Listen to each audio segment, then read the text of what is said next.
Hey everybody, Sammy here at SFI Sports Cards back with another video. Today is May 20th, and I like to start off my videos every once in a while and shout out a birthday or two. Today, May 20th, was Hal Newhouser's birthday. The Hall of Famer, the back-to-back MVP winner from 1944 and 1945 as a starting pitcher with the Detroit Tigers. Also, as you can see on the display here, Bobby Murcer. Happy birthday to him. The late, great player for the Yankees. I grew up watching Bobby Murcer on Yankee broadcasts. Great ball player, a great baseball man, but even a better human being. Well loved in the Yankee community. Also had stints with the Cubs and the Giants, so I'm sure fans of those franchises are familiar with him as well. But today, we're going to do a VR for Fast Breaks and Breakfast, showing cards of players in uniform that you may not remember them being in. Great idea. I love seeing cards like this. I did have a project about collecting last cards of Hall of Famers, and I did enjoy seeing the different uniforms they were in at that point in their careers. So this is a fun one. I'm relatively new to this channel, but I've watched videos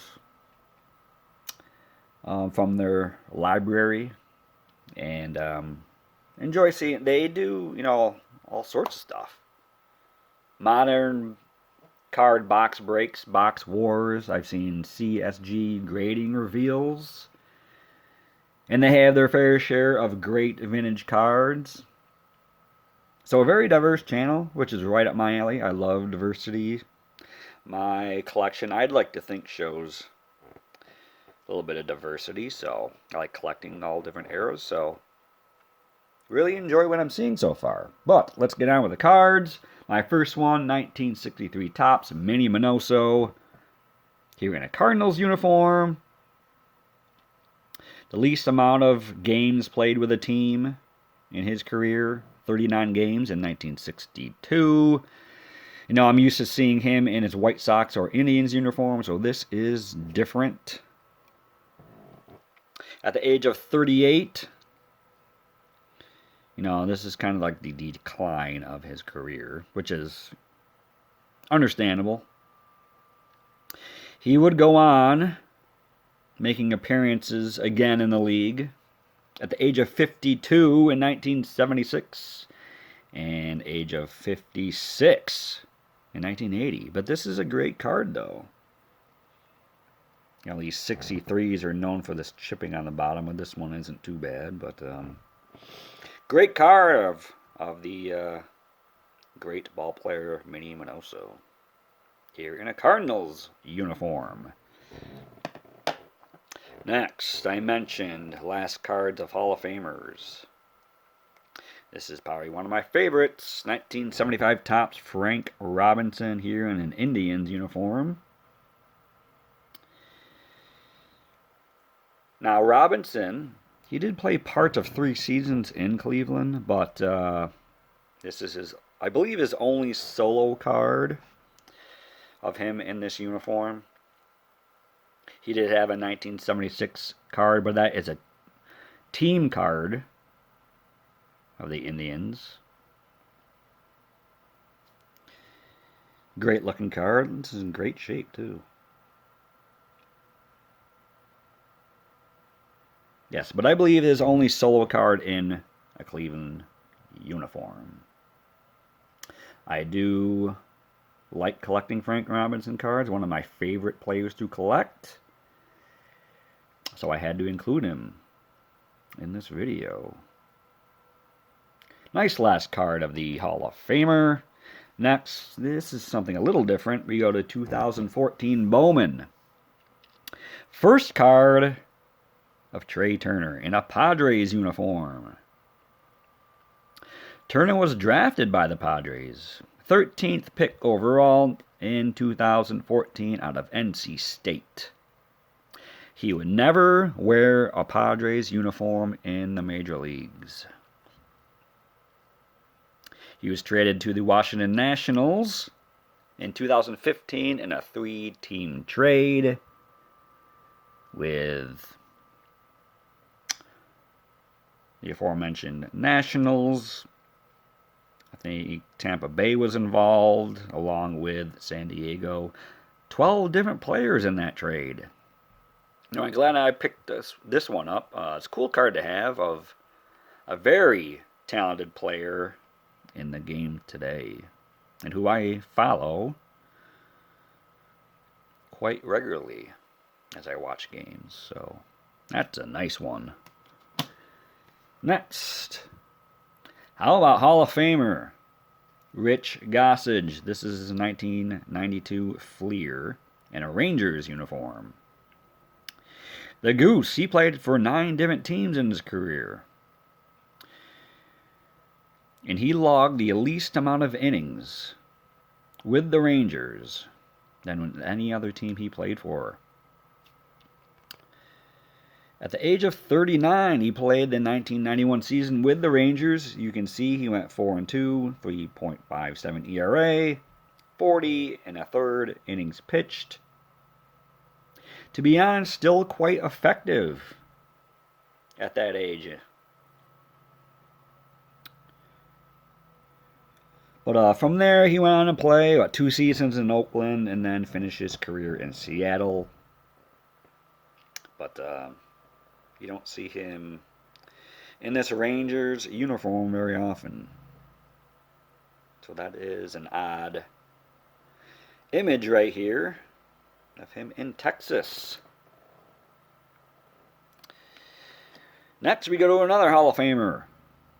This time, 1985 Topps, Joe Morgan with the Oakland A's. This would be Morgan's last stop in a major league city. He did not play in 85, but 84 with the A's would be his last season. And this is the first time he ever played in the American League. At the age of 40. Played in 116 games with Oakland, the lowest of any of the 5 teams he played for. I think the year before this he played with the Phillies, also 1 year, but went with this card. He played fewer games with the A's, so I went with this one. There you go, Joe Morgan in an Oakland A's uniform. A couple more. And, you know, when I think of the New York San Francisco Giants franchise, names come to mind. Christy Mathewson, Willie Mays, Mel Ott, Juan Marichal, Barry Bonds. List goes on and on for that franchise that's been around for a while. But I'm going to show 2 megastars of the 1980s that left their mark on that storied franchise. First, we go to 1990 Topps traded Gary Carter, who had an equally short stint with the Dodgers, but I went with this Topps traded. He didn't play fewer games with the Giants than he did with the Dodgers by a short margin. So I went with this one. So now you are aware that Gary Carter did play for the New York Giants. San Francisco Giants. Sorry, he was not that old to play for the New York Giants, but yes, San Francisco.